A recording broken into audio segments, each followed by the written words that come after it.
हमारे कार्यक्रम के अध्यक्ष आदरणीय न्यांगली जी हमसे 5 मिनट की दूरी पर हैं। झुप्पा क्रॉस कर लिया था 5 मिनट पहले, शिवानी होकर के वो आ रहे हैं। इसी दौरान थोड़ा सा मैं और क्लियर कर देता हूं, हमारे मंचस्थ महानुभाव भी थोड़ा बाद में पहुंचे हैं। फाइट का मतलब संघर्ष या लड़ाई, और फोर का मतलब के लिए, और राइट का मतलब हक और सत्य। सच और हक की इस लड़ाई, सत्य के लिए, अपने हक के लिए ये जो फाइट हुई, इसका मैं डिटेल जब तक विधायक जी आ रहे हैं उसमें बहुत शॉर्ट शब्दावली में भी सभी अपना मंच सजा हुआ है कि रीट भर्ती 2016 4860 पोस्ट अंग्रेजी की थी और 927 पोस्ट विज्ञान गणित की थी। 2018 में इसकी विज्ञप्ति 1 जनवरी 2018 लास्ट डेट थी फॉर्म भरने की। शुरू में विज्ञप्ति 2016 में आई, फिर अटकी, फिर जाकर के दोबारा शुरू हुई 1 जनवरी 18 को। उस समय जल्दबाजी में 2018 की सेकंड रीट भर्ती भी आ गई। तो इसमें फर्स्ट राउंड में सबसे बड़ी गलती ये रही कि नियम ये होता है भी जिनको आप मेरिट में शामिल करोगे वो पात्र लोग होने चाहिए। उनके डॉक्यूमेंट चेक करो कि हाँ इतने नंबर हैं, ये पात्र है, इसको नियुक्ति देंगे। इन भर्तियों में भर्ती की नोडल एजेंसी निदेशालय बीकानेर ने यह गलती रखी कि कंप्यूटर से आपने 90% नंबर भर दिए तो आपका भी नाम आ गया, और मेरे 60 हैं और मेरिट 58 है तो मेरा भी आ गया, या 65 हैं, ये कट ऑफ 65 है तो 60 वाला रह गया। उस 90 वाले उसको गलत को अलग नहीं हटाया, और इस वजह से एक बार मात्र सूची आई तो 927 में से 874 पद तो विज्ञान गणित के खाली रह गए, यानी 90%। और विज्ञान के आदरणीय राकेश क्रांति जी हिसार की मीडिया के प्रकाश शतम, जिन्होंने भाई द्वारा चले हुए डॉक्टरों का जो फर्जी मेडिकल कांड था उसमें उस खबर को बड़ी मजबूती के साथ दैनिक भास्कर के ब्यूरो चीफ हिसार से हमारे बीच में पधारे, बड़ी मजबूती के साथ आवाज दी। भाई हरदीप के साथ लंबा संघर्ष, हजारों निर्दोष लोग जो जेलों में पड़े हुए थे, और डॉक्टर लोग सिर में हेलमेट पहना करके हड्डी तोड़ देते थे, जो हड्डी तोड़ देते थे और घर बैठे बैठे पे 307 लगा देते थे पूरा कुंडबा जेल के अंदर। पैसे वालों का एक गोरख धंधा हिसार जो मेडिकल हब है वहां चलता था, उसको अपनी जान के रिस्क उठा करके हरदीप भाई ने उजागर किया, और उस उजागरता को सजग मीडिया ने सहयोग किया, और उस सजग मीडिया के उसमें बहुत युवा थे। उसके बाद उन गुंडों ने भाई साहब के दोनों पैर तुड़वाए, उस मिशन को आवाज देने के बदले में दोनों हाथ तुड़वाए, लेकिन भाई साहब ने हिम्मत नहीं आ रही। तत्कालीन मुख्यमंत्री हुड्डा साहब भी सीधे इनसे मिलने के लिए उस घटना के बाद आए, लेकिन उन्होंने कुक्रम किया कि किसी प्रकार सच की आवाज को दबा दिया जाए, लेकिन भाई राकेश क्रांति जी ने अपनी मजबूती के साथ उस आवाज को जारी रखा और आज हमारे बीच में हैं। लगभग उसी से प्रेरणा लेकर के मैंने फाइट फॉर राइट चलाया था आगे बढ़ करके। मैं बता रहा था कि 16 की भर्ती में इतनी पोस्टें थी, वो सूची जारी हो गई, फर्जी लोग हटाए नहीं गए, 826 अंग्रेजी के खाली रह गए और 874 विज्ञान गणित के, लेकिन कुछ नहीं हो पाया। नई 18 की भर्ती होगी, क्लोज कर दिया। जिनसे भी मिलते थे साहब भर्ती बंद हो गई, हम क्या करें, नियम नहीं है नई भर्ती आने के बाद पुरानी भर्ती ओपन करने का। उस समय में 3 साल पहले जब हमारा डिग्री प्रकरण सुलझा, अनिवार्य 3 वर्षीय हरियाणा या यूपी जो भी डिग्री है सीमावर्ती एरिया में है, हरियाणा होकर के मैं आना पड़ता, आपने देखा ही होगा सभी ने, मेरा अपना बॉर्डर आधा किलोमीटर है। तो उस डिग्री प्रकरण को सॉर्ट आउट हुआ तो हमारे 300-400 जो साथी उस राउंड में लगे, उनका प्रोग्राम था शायद 23 अक्टूबर 19 की बात है। उसमें उर्मिला जी एकमात्र जो हमारे बीच में उर्मिला जी शेखावत हैं, वो अकेले यहाँ पे रह गई थी कि मैं नियुक्ति से रह गई, पोस्टें अभी भी खाली हैं। वो मिशन हमने मिशन के तौर पे आगे बढ़ाया। एडवोकेट सुशील जी बिश्नोई हमारे एडवोकेट माननीय हाईकोर्ट जोधपुर में सिंगल और डीबी में हमें जिताया। वही अधिकारी आगे बैठे थे, हम जीतते वो दोबारा अपील करवा देते, उन्हीं के साइन होते जिन 2 का मैंने नाम लिया। सिंगल में जीते डीबी में ले गए, डीबी में जीते सुप्रीम कोर्ट ले गए, सुप्रीम कोर्ट से एसएलपी वापसी के लिए संघर्ष किया तो उन्होंने फिर उनकी राय मांगी कि साहब एसएलपी वापसी का तो नियम नहीं है गवर्नमेंट की, उन्होंने फिर रोक दिया। उस दौर में हमारे विद्वान साथी आदरणीय राठौड़ साहब ने भी 2 बार लेटर लिखा हमारे लिए, हमारे मीडिया के ऊपर भी डाला, न्यांगली जी ने बार-बार लेटर लिखा, अधिकारियों से मिले, आदरणीय डोटासरा जी के घर पे हम 2 बार मिले पूर्व विधायक न्यांगली जी को लेकर के कि हमारी बात को तो सुनो मंत्री जी, भाई आपका नियम है या नहीं है, हमारी बात पीड़ा को तो सुनो, आप कर सकते हो, कोर्ट कह रहा तो आप, लेकिन नहीं माने। आदरणीय अजय माकन जी से दिल्ली में मिले जाकर के, उनको बताया साहब 40 जनप्रतिनिधियों ने पत्र लिख रखे हैं, पक्ष विपक्ष के भी सारे हैं, इसमें प्रदेश का वाजिब मुद्दा है, लेकिन माकन जी ने तुरंत हमारी बात को संज्ञान में लिया कि प्रदेश में क्या मैसेज जाएगा, सार्थक मैसेज जाएगा। हनुमान जी ठेकेदार हमारे बीच में भामाशाह सिद्धमुख से विराजे, मंच के ऊपर हम उन्हें आमंत्रित कर रहे हैं, मंच के ऊपर पधारे हनुमान जी ठेकेदार, आदरणीय हनुमान जी ठेकेदार। तो 1 महीने का टाइम दिया आदरणीय माकन जी ने कि आप जयपुर लाओ, कितने लोग हैं, हम 100 साथी यहाँ बैठे, लगभग सारे वहां पे थे। माकन जी को सर्किट हाउस में बताया कि साहब देखो ये पीड़ा है, आपकी गवर्नमेंट कह रही है कि हम बेरोजगारी तैसी निर्णय लेते हैं और आपके ये 2 अधिकारी हैं जो आगे से आगे फाइल को रोक करके हमें वंचित कर रहे हैं। उसी समय पीठ थपथपाते हुए उन्होंने कहा कि आपका काम होगा, मैं आपकी फाइल को अभी सीएम साहब के पास दे के जाता हूँ। लेकिन वो बात फिर उन अधिकारियों का हाथ में आ गई कि नियम नहीं है, फाइल घूमती रही 6 महीने तक, कुछ नहीं हो पाया। लास्ट में लगातार जैसे आदरणीय बालमुकुंद जी ने बताया, हमने ट्विटर अभियान 2-2 लाख ट्वीट एक दिन में किए, एक दिन तो 4.25 लाख ट्वीट किए, मीडिया ने उठाया, ट्रेंड हुआ हमारा राजस्थान में पूरा मुद्दा। और आदरणीय बालमुकुंद जी, मनीष जी, हमारे जनप्रतिनिधि अभी आएंगे, अभी पहुंचे हुए हैं, इन्होंने हमारी बहुत मदद की। पत्रकार मीडिया, सजग मीडिया, हक और हुकूक की इस लड़ाई में हमारा बुलंदी के साथ साथ दिया।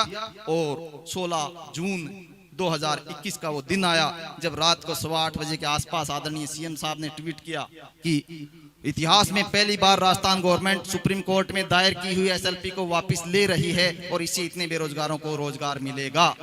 यकीन नहीं हुआ लोगों को। संघ महासंघ राजस्थान में बने पड़े, कोई राजस्थान रोजगार महासंघ, कोई बेरोजगार महासंघ, कोई कुपेन यादव, कोई फलाना, इस प्रकार उन्होंने बड़ी उनको जलन हुई कि ये कैसे हो गया। लेकिन हमारी पीड़ा सही समय पे पहुंची। मैंने लिखा है उन छदम संघ महासंघों के बारे में भी इसमें कि उन्होंने चुटकी ली क्षणिक तौर पे। जब डीबी हम जीत करके निकले, आदरणीय सिसोदिया जी हमारे साथ थे कोर्ट रूम से, एडवोकेट साहब साथ थे, उर्मिला जी हमारे साथ थी। फोन आया उर्मिला जी के हस्बैंड राजरतन जी के पास उन संघ महासंघों का कि अब किसके साथ रहोगे, वेदपाल के साथ या हमारे साथ, यानी कि संघर्ष कोई करे और मेहनत वो नाम वो कमा जाए। तो इस प्रकार के छदम संघ महासंघ राजस्थान में बने पड़े हैं। हकीकत में संघर्ष करने वाले कम हैं। उस दौर में फिर हमने ट्विटर अभियान चलाए आगे से आगे, और ये जो पहली जीत हमें इसमें मिली 7 जनवरी 2020 को माननीय हाईकोर्ट की सिंगल बेंच से जीते। उसके बाद जनप्रतिनिधियों से जाकर मिले, अधिकारियों से मिले, साहब हम जीत गए, हमें नियुक्ति दो। लेकिन पार नहीं पड़ने दी हमारी गवर्नमेंट ने। अपील करवा दी, उसी अधिकारी ने जिस विशेष का मैंने नाम लिया, अपील दायर करवा दी डीबी में। 1 साल लगा, 9 पेशियां पड़ी। मैराथन तौर पे एडवोकेट सुशील बिश्नोई जी ने हमारी बड़ी मदद की उसमें लीगली तौर पे।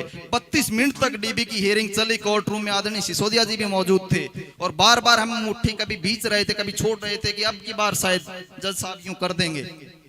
विरोधी पक्ष ने खूब विरोध किया, लेकिन भाई साहब ने डट करके हर बिंदु का जवाब देते हुए ये डिक्लेयर कर दिया कि केवल पिटिशनर को नहीं, जितनी पोस्टें खाली हैं सारी भरो।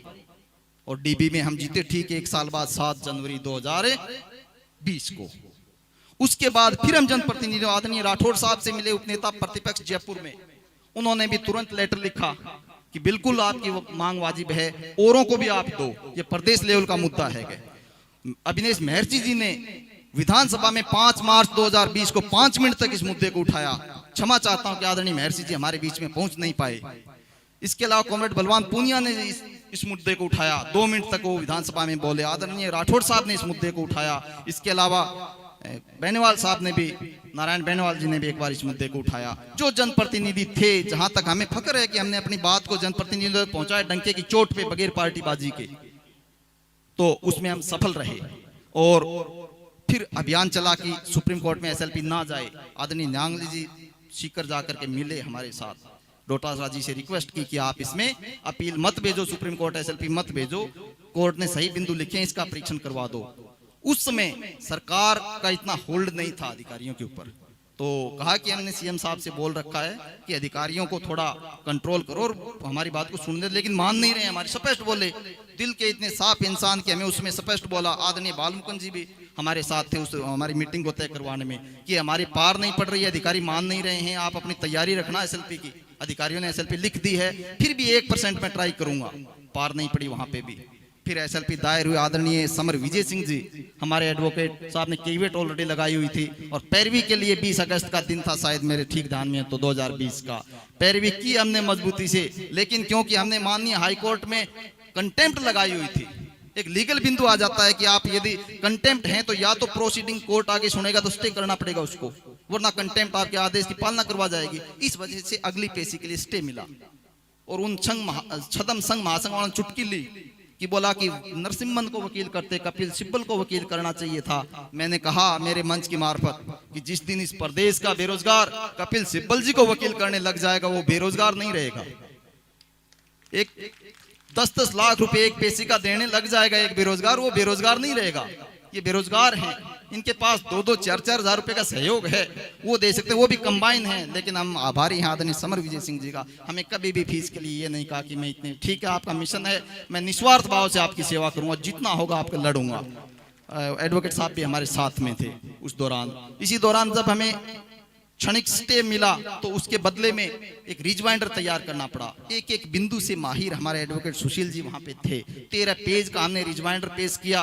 कुछ मुख्य साथियों को मैंने शेयर कर दिया, ग्रुप में चर्चाएं चली कि सीनियर वकील का करना, फलाना करना। मैंने बोला 13 पेज का है, इंग्लिश में है, पढ़ लो इसको, इसमें कोई बिंदु रह गया तो बता दो, वरना हमारा रिजवाइंडर यही चलेगा। वो सार्थक रिजवाइंडर हमारा था। लेकिन वो सुनवाई होने से पहले ही कोरोना आ गया, और कोरोना के उस दौर में हमारे संजय जी यहाँ बैठे हुए हैं झुंझुनू से, संजय पूनिया जी मैं चाहूंगा खड़े होंगे। संजय पूनिया जी आईटी के एक्सपर्ट, बीटेक एमटेक होल्डर और बहुत बड़ी कंपनी, मल्टीनेशनल कंपनी में काम करते हैं। इन्होंने हमें ट्विटर चलाना सिखाया कि एक आदमी एक साथ 10-10 ट्वीट हैंडल चला सकता है, और इतना प्रेशर बनाओ सरकार पे कि आपकी बात पहुंचे। ट्विटर को आजकल हमारे बूढ़े बुजुर्ग नहीं जानते, लेकिन कोई भी आदमी मैसेज भेजता है नेता लोग तो ट्वीट ही करता आजकल सबसे पहले। तो उस ट्विटर अभियान में पहले दिन हमने ट्रेंड करवाया, पूरी पहले टीम को ट्रेनिंग की दी इन्होंने 25 दिन तक ऑनलाइन। फिर हमने ट्विटर अभियान किया, स्टेट लेवल पर, राष्ट्रीय लेवल पर ट्रेंड किया 4थे नंबर पे। और उसके बाद हमें भी उसके ट्विटर के चस्के आने लगे एक तरीके से कि हम सीधी बात वहां तक पहुंचा रहे हैं। कुछ जवाब आए, मनीष जी ने हमें हमारे ट्वीट को कैच किया कि ये कौन सी टीम है, हम आपकी मदद करेंगे, हम भी आपके ट्वीट में साथ रहेंगे, चाहे आपका काम हो नहीं हो करवा के रहेंगे, लेकिन हम पार्टी की वजह से, ये नहीं है कि आप विरोध क्यों करें, सरकार का विरोध करो। आदरणीय बाल मुकुंद जी ने कहा कि आप अपने जो वाणी है ट्वीट की उसको सार्थक तरीके से पेश करो, सरकार को काम करना पड़ेगा, झुकना पड़ेगा। इसी बीच अनेकों जनप्रतिनिधियों ने हमारा सहयोग दिया, वो उनको भी हम आज यहाँ सम्मानित करने के लिए बुलाए हैं। आप साथी चाह रहे थे कि आप मेरे को सम्मानित करो, और मैं चाह रहा था कि मैं कहाँ मुंह दिखाऊंगा, मेरे तो मिशन चलते रहेंगे। ये कोई एक मिशन थोड़ा ही है, अभी भी पोस्टें खाली हैं, अलग अलग भर्ती, उनके लिए भी लड़ रहा हूँ।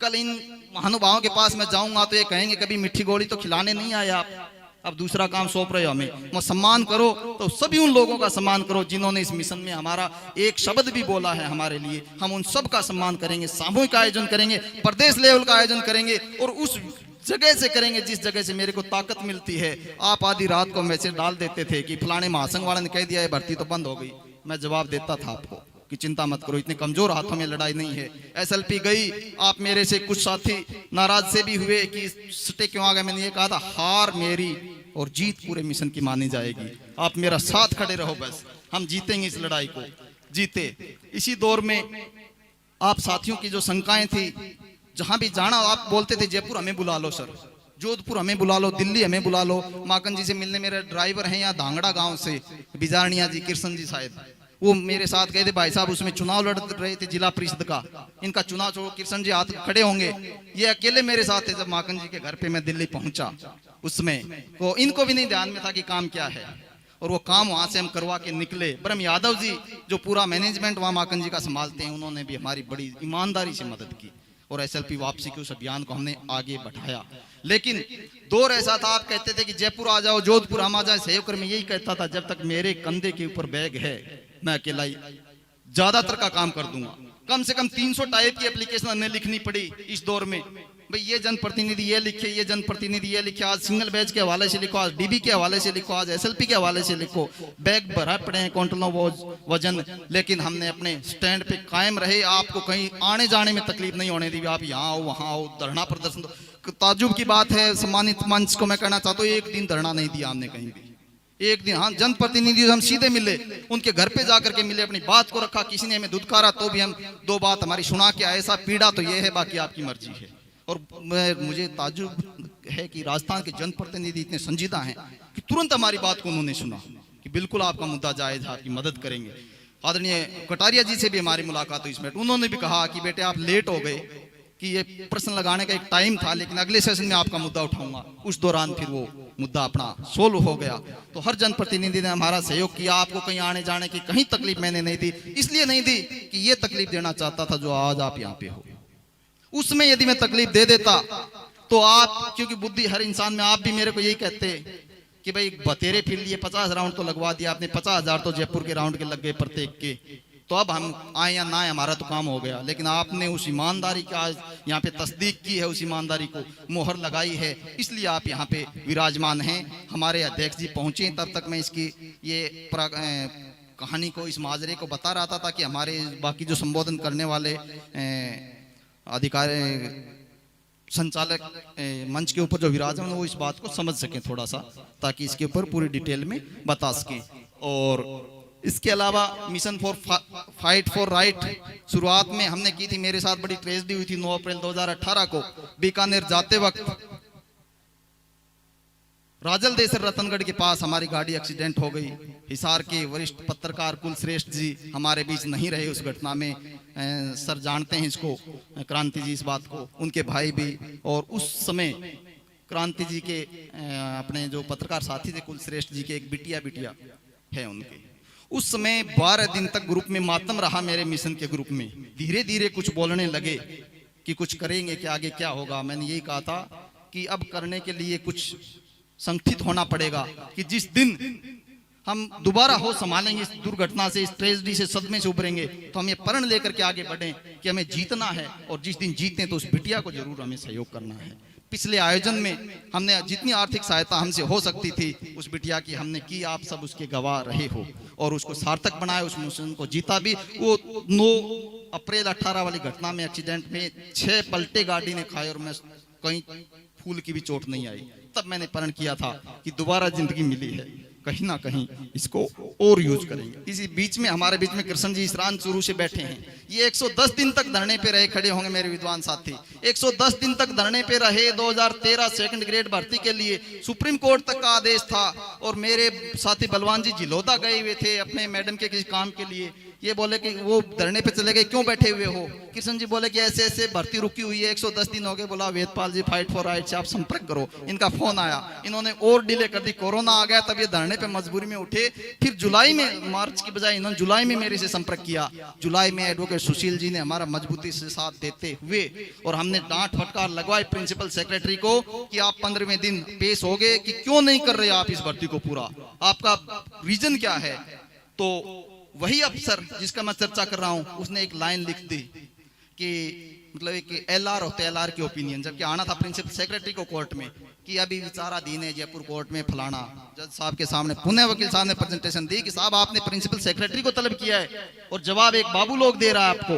तुरंत जज साहब ने, दिनेश मेहता जी उसमें जस्टिस ने तुरंत आदेश किया कि अगली पेशी में खुद पेश होंगे और पूरा डेटा लेकर के, नियुक्ति देकर के पेश होंगे कोर्ट के सामने। उसी समय 354 साथियों को नियुक्तियां मिली है। 32 साथी उस मिशन में अपने साथ थे सर, 32 पिटिशनर थे अपने, और आज ये साथी अपने साथ सफल होकर के अपने इस आयोजन का हिस्सा बने। कृष्ण जी इसरान, ये सेकंड ग्रेड भर्ती का मामला है। इसके अलावा इससे प्रेरित होकर के 2016 सेकंड ग्रेड भर्ती पेंडिंग पड़ी हुई थी। इस ऑर्डर की उर्मिला देवी के ऑर्डर की एसएलपी वापसी का हवाला देकर के कि भाई 2018 भर्ती बंद है, 16 भर्ती बंद है, 18 भर्ती आने की वजह से सेकंड ग्रेड वाली, इसका हवाला देकर के लोगों ने कॉपी करवाए। जो सीनियर वकील बोलते हैं ना हमारे विद्वान साथी जयपुर में, उन वकीलों ने जो एक विज्ञान को या हवाई जहाज समझे बैठे हो आप, उन्होंने आपके इस उर्मिला देवी के ऑर्डर की कॉपी करवाई और 1200 टीचर लग गए। जिन लोगों को संघ महासंघ वाले वहां पे कटोरे से भीख मंगवाते थे आरपीसी के सामने, उनको इज्जत के साथ आपके इस मिशन ने नौकरी दी है,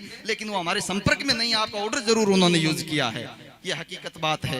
आदरणीय गहलोत साहब ने एसएलपी वापसी के कदम के ऊपर, यहाँ पे सूजस राजस्थान गवर्नमेंट की पत्रिका है, इसमें लिखा है कि संभवतः राजस्थान के इतिहास में पहली बार एसएलपी वापस लेने का काम हमें करना पड़ा है, और वो करना पड़ा है तो वो आपका मंच यहाँ पे बैठा है और आपका सहयोग यहाँ पे बैठा है, तब करना पड़ा है। इसके संघर्ष की दास्ता में इसलिए बता रहा था कि हमारे विद्वान साथी इससे प्रेरित हों। सिस्टम किसी का नहीं। आदरणीय बाल मुकुंद जी ने कहा नेताजी एक सीमा में मदद कई बार तो घनी करते हैं, करनी हो विद बैठ से यार, कई बार अधिकारी कौन मानने तो कोनी भी हो कहते आने कई तो थी मदद कोनी, कोई जरूरी कोनी, लेकिन सिस्टम से हमें लड़ना पड़ेगा। अब उस अधिकारी का क्या जा रहा था जिसने आपको रोक रखा था? पोस्टें खाली पड़ी हैं, स्कूल में पोस्टें भरनी है, अंग्रेजी के अध्यापक का कोई कैडर नहीं है इस प्रदेश में, और लेकिन उन्होंने नहीं होने दिया। उस एक आदमी की करतूत के लिए आपको इतने धक्के खाने पड़े, लेकिन हम सिस्टम से लड़ना सीखे। हमने वो सिस्टम कायम किया कि जब सरकार आपके साथ नहीं है तो आपके साथ न्यायपालिका रहेगी, और न्यायपालिका आपके साथ है तो उसको आप मीडिया की मार्फत ओपन करो उस बात को, ताकि सरकार को आईना दिखे कि ये काम है, इतना आपने रोक रखा है। वो चाहे काम ना करे अपना, लेकिन वो मुंह तो नहीं दिखा पाएगी अपने सामने खुल करके कि हम ये करना नहीं करना चाहते, ये नहीं बोल सकते। सही काम को कोई भी अधिकारी नहीं बोल सकता क्या हम इसको नहीं करेंगे। ये आपने नजीर पेश की इस मिशन की मार्फत कि जब आपका छोड़ा, सिस्टम ने सहयोग छोड़ा, अधिकारी वर्ग आपके खिलाफ था, सरकार उसमें सहयोग नहीं कर पा रही थी, तो आपने इसको न्यायपालिका से कायम किया इस मिशन को, और आपको नियुक्तियां मिली। इसी दौरान मैं हरदीप जी से कहूंगा, आदरणीय प्रधान जी हरलाल जी से आगे के बारे में डिस्कशन करें, मंत्री जी का क्या शेड्यूल है उस हिसाब से और कैसे करवाना, ताकि मैं इसको उस हिसाब से प्रोग्राम को आगे बढ़ाऊं। कहाँ आपके अपने अध्यक्ष जी न्यांगली जी आ गए क्या? पूछ गए?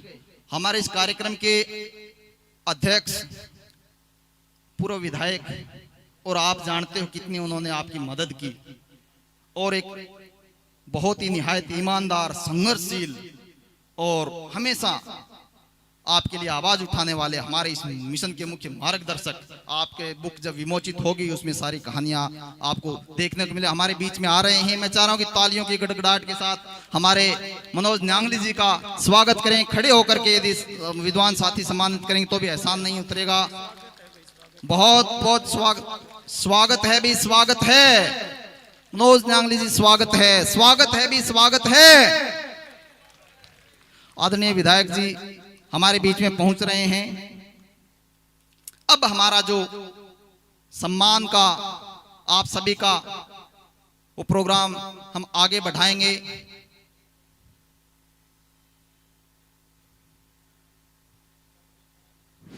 सरपंच ढाणी बड़ी हमारे बीच में हैं। अनेकों सरपंच में नाम, क्योंकि मेरा ग्रामीण एरिया में कम रहता आना जाना, मैं जानता नहीं हूं। हरदीप जी ज्यादा जानते हैं, आपको मैं माफी चाहूंगा। सुभाष जी हमारे बीच में